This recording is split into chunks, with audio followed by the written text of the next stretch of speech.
Had our first meetings of the off season, not the winter meetings, the GM meetings. What came out of there? Nobody knows. So we're going to try to guess on what's going to happen because that's what everybody else is doing.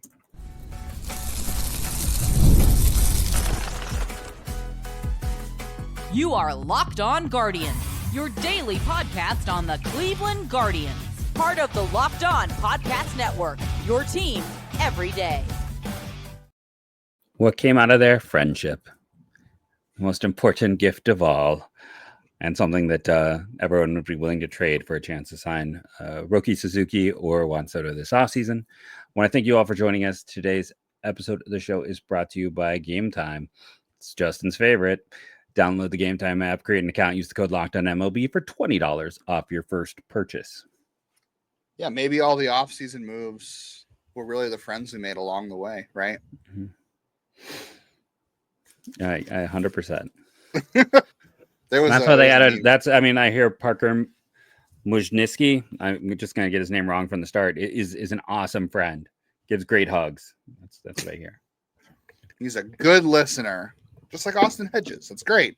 The power of friendship got them to Game 5 of the ALCS a year ago. And Care Bear Stare.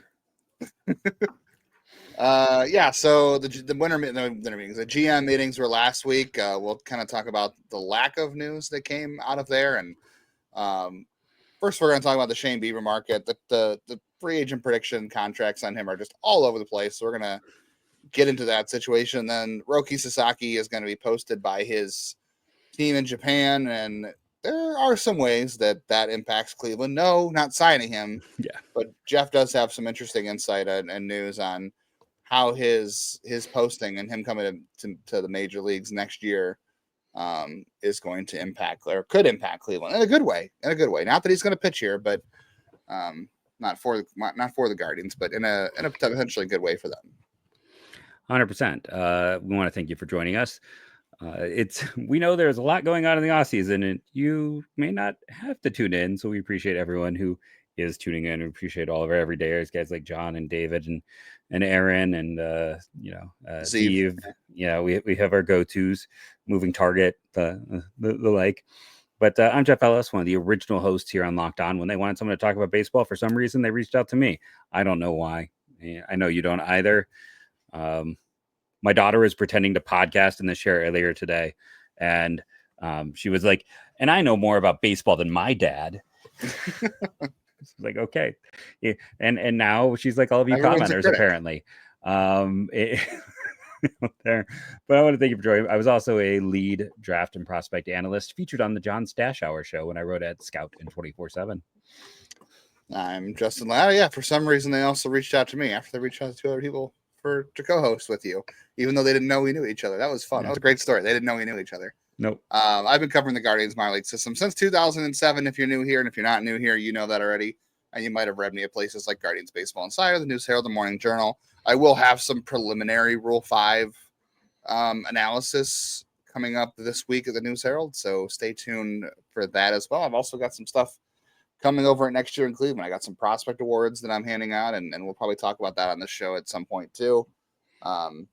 Later in the off season, we'll do it. But you got a big interview tomorrow for your I have a Tuesday. That's right. Yes, I have a play. I'll talk about that tomorrow once it's confirmed on tomorrow's show. But might solicit some questions that people might be interested in. Can't play the interview on the air, but we can talk about it. Let's start out with the guy who hasn't been interviewed yet, is Shane Bieber. We were talking about this last week. All the, you can look at your favorite choice of baseball outlet, either it's Fangraphs or The Athletic or ESPN, wherever you might be subscribed to these days. MLB Trade Rumors, which is free. It's wild to see, and this just shows nobody has any idea the range, not necessarily the range, but the difference in opinion on the Shane Bieber free agent market. Yeah. It's so you got for Fangraphs, you had, what was it, 2 years, 22 million, I think we said. Something like that. The Athletics got 1 year, 12 million. Mm-hmm. And Fangraphs has, it was definitely 2 years, 36 million. That's a little crazy to me. So it's just all over the place right now, right? Like Trade Rumor says 1 year. It's not just Bieber. You and I talked about this with like Matt Boyd. No one has any idea how to judge pitching value right now. Is what's 2-30 at the Athletic, by the way. So you've got a couple of big, you got you got Trade Rumors at 112 and the other two places at 2, but the range there is 30 or 36 million. Just nobody knows. Like nobody knows. It's funny to me how little of an idea anyone has. Yeah, I wonder if part of that is just because, like we've talked about in the show before, like he's missed 3 of the last 4 seasons. But if he's healthy, he's also maybe a top 4 or 5 starting pitcher on the market. Like, just if you look at Fangraph's projected WAR for starters on the free agent market, it's Corbin Burns, it's Blake Snell, and it's Max Fried. And those guys are the only ones with projected WARs over 3 next year in terms of the free agent market of starting pitchers. Bieber is at 1.6. We know he's going to miss a lot. He's going to miss at least, 2 months probably. But if you get a healthy Shane Bieber, if he comes back healthy whenever he pitches this year, and you get him for a second year potentially, he's a guy who could be as good as Max Fried or a little bit, at least 4th on that list. Like Yusei Kikuchi is 4th at 2.9. A healthy Shane Bieber is definitely better than Yusei Kikuchi, but the big question is obviously health and how he'll look after this. Like the one thing I always say is, I think sometimes we're all guilty of maybe giving Bieber too much credit. Sure. Because he had 2 awesome games. He came out and pitched amazingly well. 2023 was bad. Like he was Kyle Gibson in 2023. He couldn't miss bats. There was health, but like 3 of the last 4 years. No, 2022 is solid. 2023 was awful before the injury, but he's essentially outside 2022. It's like 2021. Great to start, hurt. He's either been hurt, ineffective, or both. Like every year outside of 2022. So that's why I think part of this, it's the same reason like Matt Boyd is all over the place, because Matt Boyd really only has 2 good years in his career, and he's going to be 34. And how much value do you put on like 50 innings? Like it's hard. It is a hard situation because when it's working, these guys could be worth a lot, but there's health and inconsistencies galore, and it just makes it so hard to judge. And it's like I very easily you talk about those guys. You talk about, Sasaki is a weird situation, so it's really hard to, even though he'd be in that list of guys who could be in that range. But it's like, I don't know.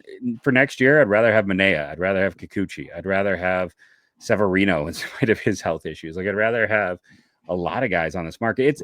It's a deep market. It's not a great market, but there's some interesting guys deep down that list. Frankie Montas could be a target for this team. I think that's what makes it so hard to judge, because listen, Bieber, if Bieber had come out and in those 2 games pitched how he had in 2023, like we wouldn't be having this discussion at all. He would be like coming back. Yeah, it's like he would be in such a bad situation. It's crazy how much 2 games helped that narrative flip, but did it? Remember, like this time a year ago, we were all talking about, well, maybe they can get this guy for him and that guy for him. What's the trade going to be for him? And then it turned out there just wasn't a good trade offer. No one came up to offer. So it's like, we are talking as fans, we are talking as the outside, but on the inside, they still might be highly debating his value and saying, what is he worth? It's interesting because you got 2 different guys at the Athletic who are doing that. And I don't know which one I trust less with that kind of information. One Jim Bowden? Because if it's Jim Bowden, you can just say no. He's the one I trust last. But it's like, it's all over the place. No one has an idea, and I don't have an idea, so I'm no help. Right. Yeah, that's the hard part about all this, is the market for him is just very unknown, and you're going to have guys like Burns and Snell and Fried come off the board. And normally you could point, like agents can point to like, okay, well, this pitcher went for this much, so for my client, I should be able to get this much, or you compare contracts. But the thing is, like, Bieber is kind of on his own in this free agent market. Like, there's not a lot of guys in the market right now that are comparable to him, because you're right. 2021 hurt, 2023 hurt, 2024 hurt. Severino might be the closest, because he's had that many and health Severino issues. got a 1-year deal, and he pitched great. Like, Bieber's got 2019 on his resume, which was a really good year. 2020, phenomenal. It's hard to say how much people are going to weigh that. And then 2022 was a really solid year for him. So, yeah, you're right. Severino might be the best comp for him, and he got a 1-year deal. And if it's a 1-year deal, I think that benefits. Well, I shouldn't say it benefits Cleveland. I think Cleveland will definitely be more interested in the 1 year if it's a 1-year thing. But then again, like, you kind of want some protection, Insurance. right? You want to be able to benefit from like his second year where he's more likely to be more impactful. Because, and I don't know. We don't know what he wants either. Like, it's hard to say. Like, we think we know that he wants to go back to the West Coast, and he probably does, all things considered.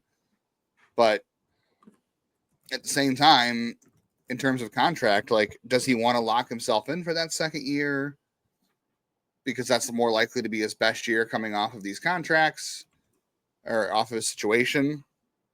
Because it's unlikely he pitches enough this year to really push his market hard next year to be much better, just because if he's coming off the surgery, he's going to miss some time. I don't know. Like, it's just going to be interesting. I really don't know whether or not Cleveland has a legitimate shot to retain him. And I don't know whether or not how much they're willing to commit to him. I think Cleveland would like to have him back. I think so. I don't think that's really a surprise, but I think it's hard to know how much they're willing to commit to him. And I think it might take a while to figure his market out, because again, the range and predictions tell me, my guess is that nobody really knows. So we have to wait for Burns and Snell and Fried and Kikuchi. It might be not till January when Bieber finally resign or sign somewhere, because the market's just got to go the way it's going to go before you can get to him. And the question's going to be, does Cleveland wait around on that market? And do they need to make other moves otherwise and not wait for him? Like, it's going to be a really challenge for them to decide how much they really value him coming back, and how much they should really value him in terms of being a free agent. And I'll throw one other thing out there. Family and family matters.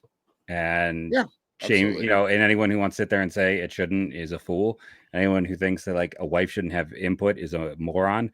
And I'll say that right now. And his wife has her own business that is a lot more on the West Coast.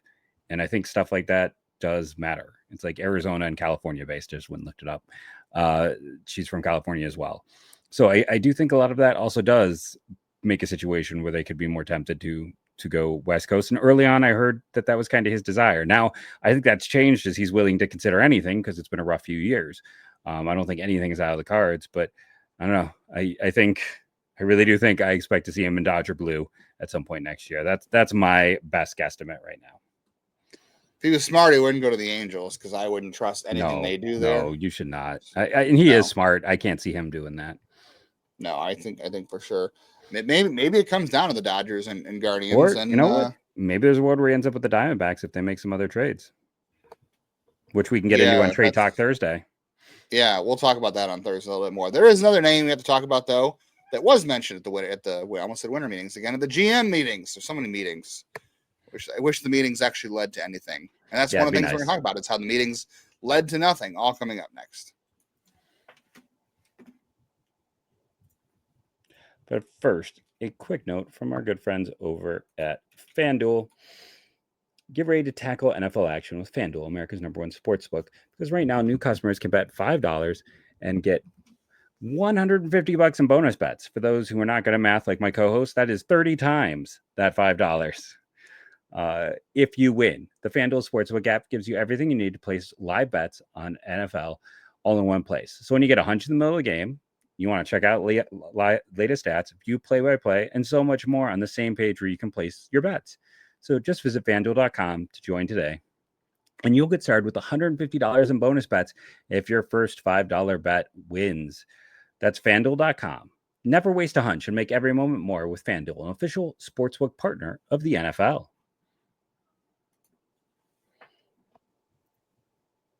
The little that did come out of the GM meetings, which again was a whole lot of nothing, which we'll also get to in a second here. But the first thing we got from Cleveland was Chris Antonetti did do an interview with MLB Network from down there, and he answered a couple of questions, and it was about Kwan's favorite ice cream, Gold Glove. Yeah, it was David Fry, the overall season, Kwan's Gold Glove, and then they brought up Matthew Boyd.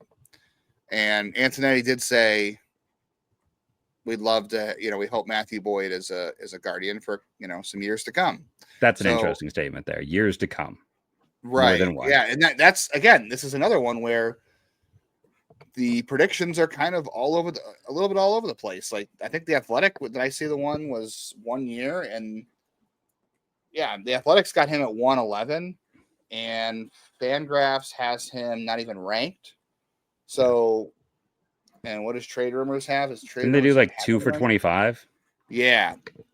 And again, like I said, the Fangraphs isn't him on the top 50. So it's all, the market on him is all over the place too, because as you said before, how do you value 50 innings when this guy's really only had like one full good season and then a quarter of a good season this year? Yeah. But it's pretty clear they like him. Like Antonetti talked about how it wasn't, and this is important to Cleveland. So this is how they're probably interested, is because they talked about his value in the clubhouse, not just on the mound. And that, again, right there is kind of the Cleveland thing. Like when they talk about how he's got, appeal on as a pitcher and as a clubhouse guy, that kind of talks about their interest right there. But again, 225 is really close to Bieber's range on according to some predictions too. And it's like, there's no chance to bring them both back. Let's say that right now. There's no chance to come right back. But like, does Bieber sign before Boyd? Do you have to jump to get one of the two before they're off the market? Because I think Cleveland's likely to get one of the two back, I would say. But, you have to be careful about how you decide to approach this if you're going to get one of the two, because you don't know when the market's going to start moving on them. And it probably won't be till January and the other guys are off the board. But I don't know. It's just interesting. It does sound like they do have legitimate interest in Boyd, and I wonder if it's a 1-year deal for sure. I think Cleveland's definitely all over that. But I also feel like he's, he is a Boris guy as well, whereas Bieber is a Rosenhaus guy, which is not totally different than Boris. Like they're very similar agents and how they handle things. I would imagine that he's going to push Boyd to get a multi-year deal, because this is probably the last time it's going to happen. He's 34 already. Right. So I know the one prediction says 111. That'd be great for Cleveland, but if that was the case, they would have done it yesterday. Is it give him a second year? Would you? Can you try to get a vesting option? Like, I guess again, nobody knows what the market is on him. That's why they're guessing, and it's like, if it's going to come to 2 years, that's going to be interesting to see what Cleveland does. I feel like if that's all it was going to be, it would have been done, because we talked about they do have some wiggle room. Though, I mean, we'll have to get into the money at some point. It's like, I'm curious to see what the wiggle room is. We just saw the Cardinals take a poor deal because they'd rather go with Diamond than go with the MLB, which speaks to how bad that TV contract is going to be. So we think they have money. That's the thing. Like everything is so much of not knowing anything right now.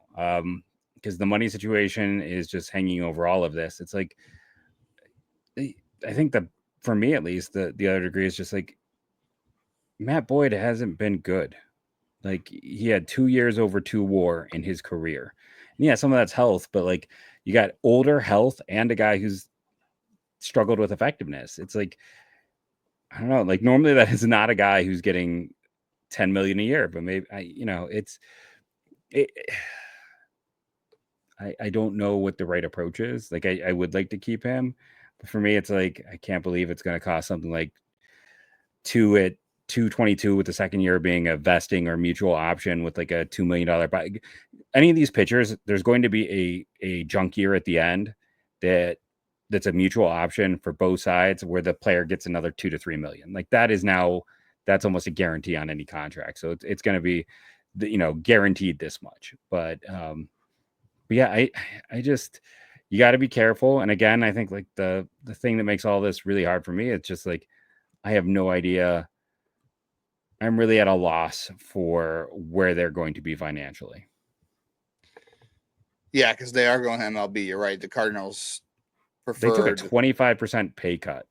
And I'm guessing the Cardinals assumed that money was going to be more than what they're going to get from MLB. Well, and the Braves are arguing that the Diamond won't even last the whole season. And the Cardinals are like, well, we'll take that risk. Like, that's how bad the situation is. That one team's like, we don't think they're going to be able to last a whole season, and we don't want that deal with them. And the other team's like, we'll take 75% in that risk. I mean, that points to like more than a 50% drop in TV revenue to me. Yeah, the money situation for sure. I mean, is going to impact that for everybody. I mean, there's talk about the Twins are not going to be adding for sure. No. Um, this could get to be a really weird free agency. Like there is a lot. It's going to be a very you're right. That's a good point. I think this is going to be a very soft year for free agency. Yeah. There's some name, obviously, like Juan Soto is going to get all the money. Obviously, like there's no question about that. But in the end, the Yankees and the Mets and the Dodgers, they've got all their TV stuff. They don't have to worry about Diamond because none of them are associated with Diamond, which is why they're in a better market than all this.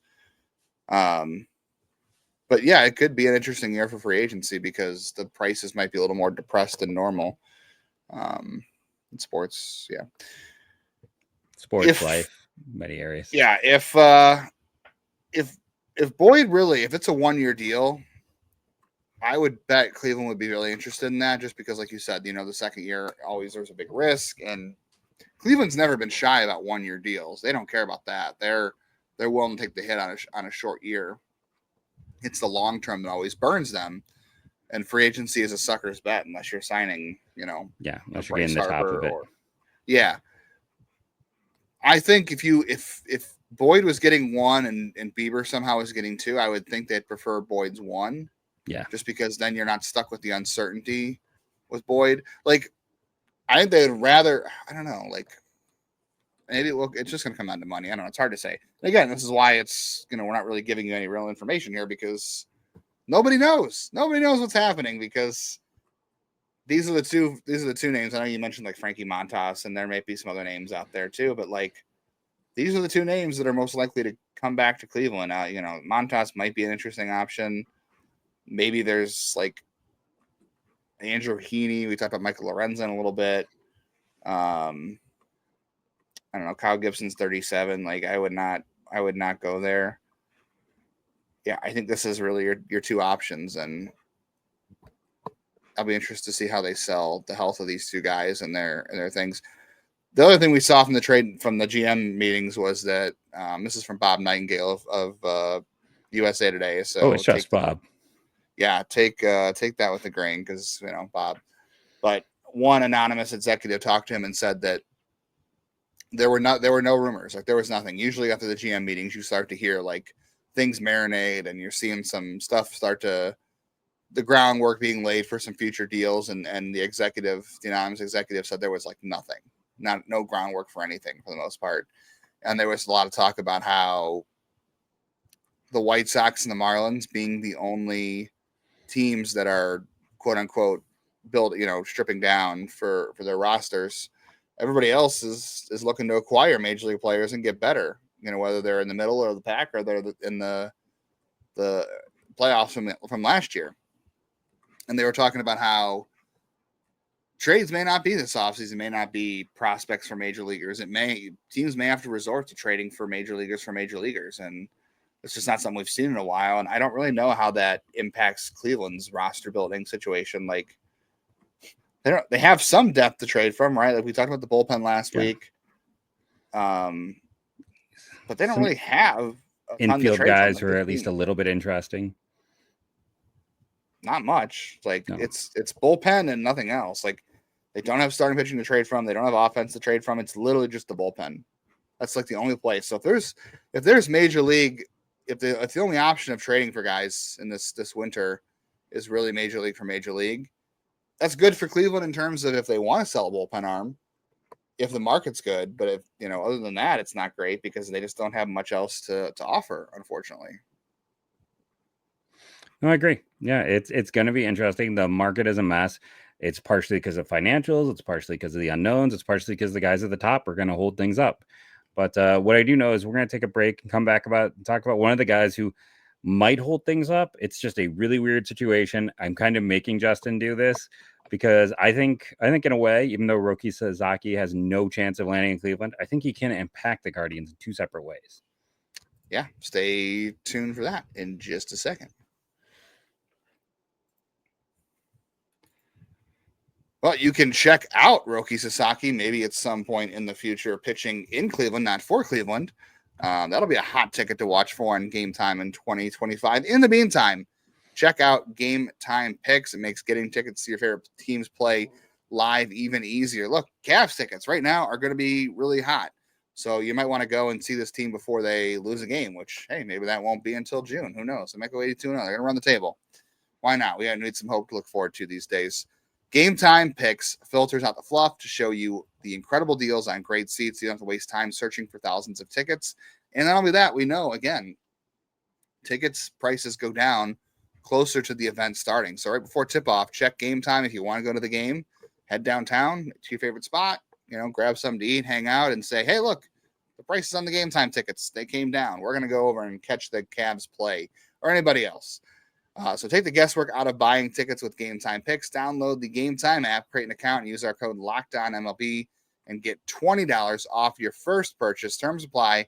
Create an account, redeem code LOCKEDONMLB. Get $20 off your first purchase when you're going to see that exciting Cavs team or whatever event you want to go to. Download Game Time today. What time is it? It is game time. All right, Jeff. Before anybody asks, this is it. This is all we're addressing with this. Roki Sasaki is not signing with Cleveland. We know this. Cleveland does going into 2025. He did say development matters, right? Development matters to him. You can sell that to him, sure. So Cleveland's got $6.9 million next year when it comes to international free agency. They've already got some deals agreed to with a bunch of 15-year-olds because this is the most shady market that exists in baseball. They've got their deals figured out through 25, 26, 27, 28, 29. They're scouting 12-year-olds right now, let's be honest. On the surface of things, it's really a messed up and it's incredibly corrupt, messed up. Part of baseball. Last week, there was the news about how San Diego had an agreement with someone who was only 14 at the time, but actually was 19, and they were supposed to be signing at age 16, but they were really going to sign at age 19. But the fact is, he would have been believed to be 14 when they had the agreement reached with this player. So it's a messed up market. But the Roki Sasaki situation does have a chance to benefit Cleveland as long as he signs with anybody outside of the American League and not with the Dodgers, because then the Dodgers can't have a super team, and they already have a super team. But there's other ways too, Jeff, right? Yeah, so this is, listen, it's a mess. I'm not going to sit here and lie to you. There's a lot of things going on with this, but here's the main thing. So Sasaki is probably not going to sign. Everyone's like, hey, the Dodgers have the most money. Isn't that funny? It's only $2.5 million. He's probably not going to sign in this current grouping. He's probably going to wait to sign until after January 15th when it resets. And what's going to happen then? Well, San Diego's got some extra money, as Justin talked about. Mentioned they're not going to sign the star of their class anymore. But other teams, there's essentially two things that are going to happen here, and both could benefit Cleveland. Now, a year ago, for instance, Texas spent every single dime they had, and Cleveland traded them some of that money to get there. Texas has zero money available right now, and that was Zach Kent. Listen, didn't work out as we hoped. You and I both thought, like, that's at least an interesting arm. He didn't do a whole lot. But and Cleveland still has some money left in this year's pool, by the way. Not a lot, but a few $100,000. But it's not like, was it Baltimore's got $2 million and the Dodgers have $2.5 million.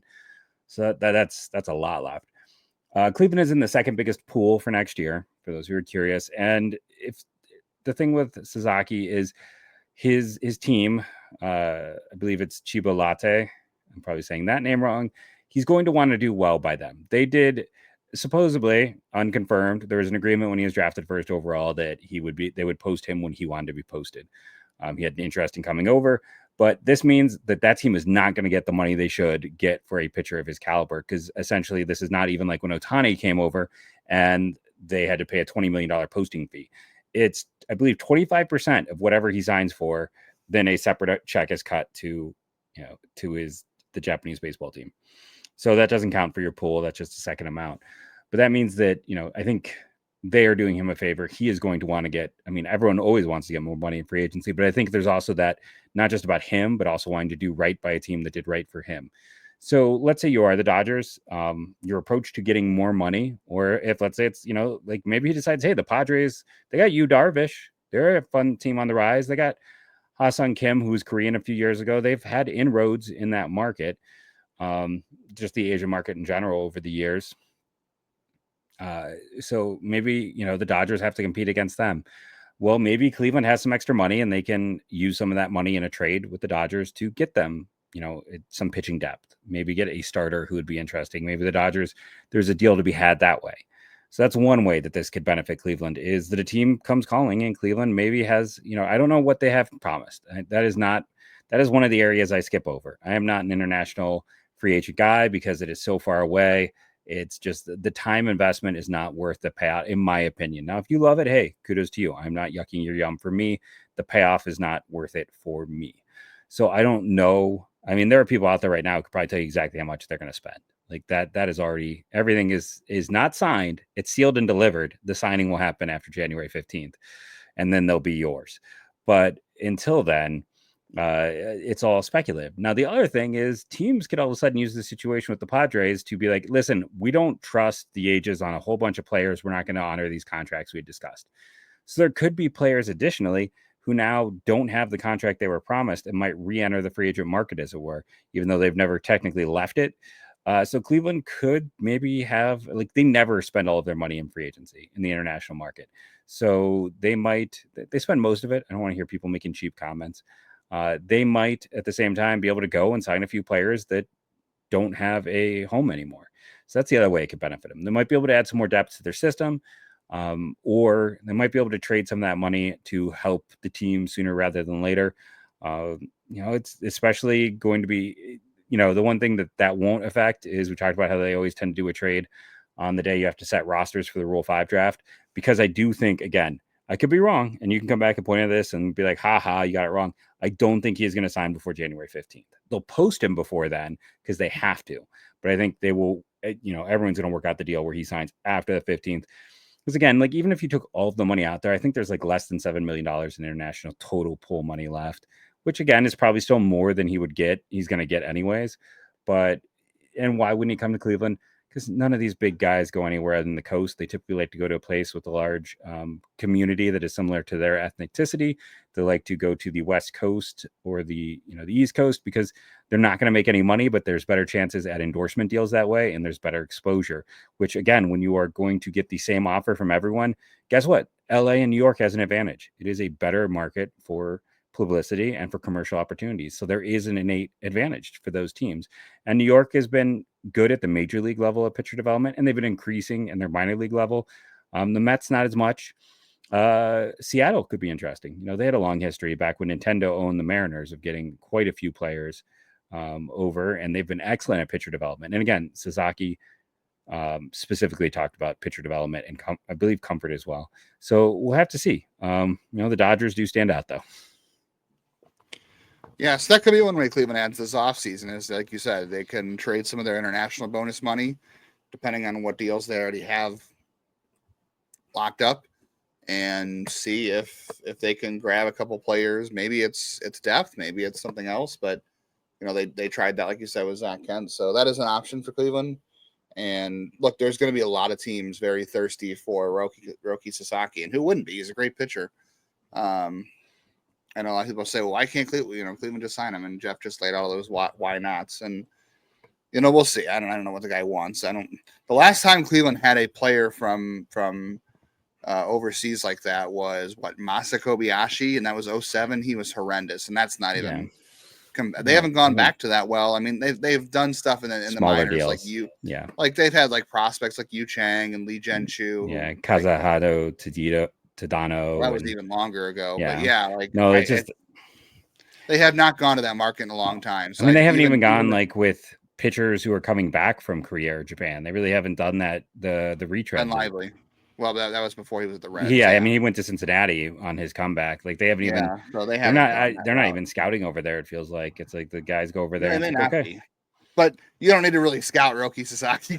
No, you don't need to worry about that. But yeah, so this could be a way they could take advantage of other teams' bidding wars to get him, or who needs the money to get up to grab him. And they can easily grab, like Jeff said, they can grab a guy that maybe they pull a deal on late, or even a major league depth option for 2025 through these trades. We're all speaking of depth before we get out of here in this one. The one piece of transaction news we can talk about is Parker Mashinsky signed a minor league deal with the Guardians, and this is a 28-year-old lefty who is basically going to be AAA depth for them. This is a guy who they need some arms at AAA this year, and he's going to be one of them. And hey, look, sometimes Cleveland grabs these guys and things work out, and he ends up being an interesting piece. I think he's out of options, so that limits his flexibility with them. Like if they ever called him up, but if they ever called him up, he could also be roster fodder. So we'll see. Nothing really big on that front of things for the most minor of minor league deals. But I will say, in fairness, a few years ago, I didn't even talk about Enil De Los Santos because I didn't think it was worth mentioning. So who knows? So occasionally these things do work out in Cleveland's favor. They find a guy and they're like they tweak something and they figure something out and ends up being. I mean, you and I both didn't think Eric Sabrowski was going to really impact the team, and look where he is now. So you never know, but it looks like depth, and we'll see. We'll see you guys tomorrow. I think tomorrow will be a little more interesting show than it was today. I know we were just talking about news and some other stuff today, but tomorrow we are going to, for Top 10 Tuesday, we are going to draft the top 10 prospect tools in the Guardian system. So we're going to be drafting some pitcher's fastball or some hitter's power tool. And we're going to just kind of try to see what we think is what are the best 10 prospect tools in the system. So for Top 10 Tuesday. So stick around for that tomorrow, please. We'll do some prospect talk and talk about the Guardian system tomorrow, the top 10 tools in the system. We'll have What If Wednesday later on Wednesday. We don't have a thing for that yet, but feel free to give us ideas. We'll do Trade Talk Thursday. We've already got some stuff built up for that. Talking about the Arizona Diamondbacks again with Cleveland. There's some interesting ideas. And then Friday, we'll see as things unfold, but probably another position review. We'll see. Again, thank you all to everyone who's joined us. We really appreciate it. We hope you have a fantastic week. Thank you all, and go Guardians, go.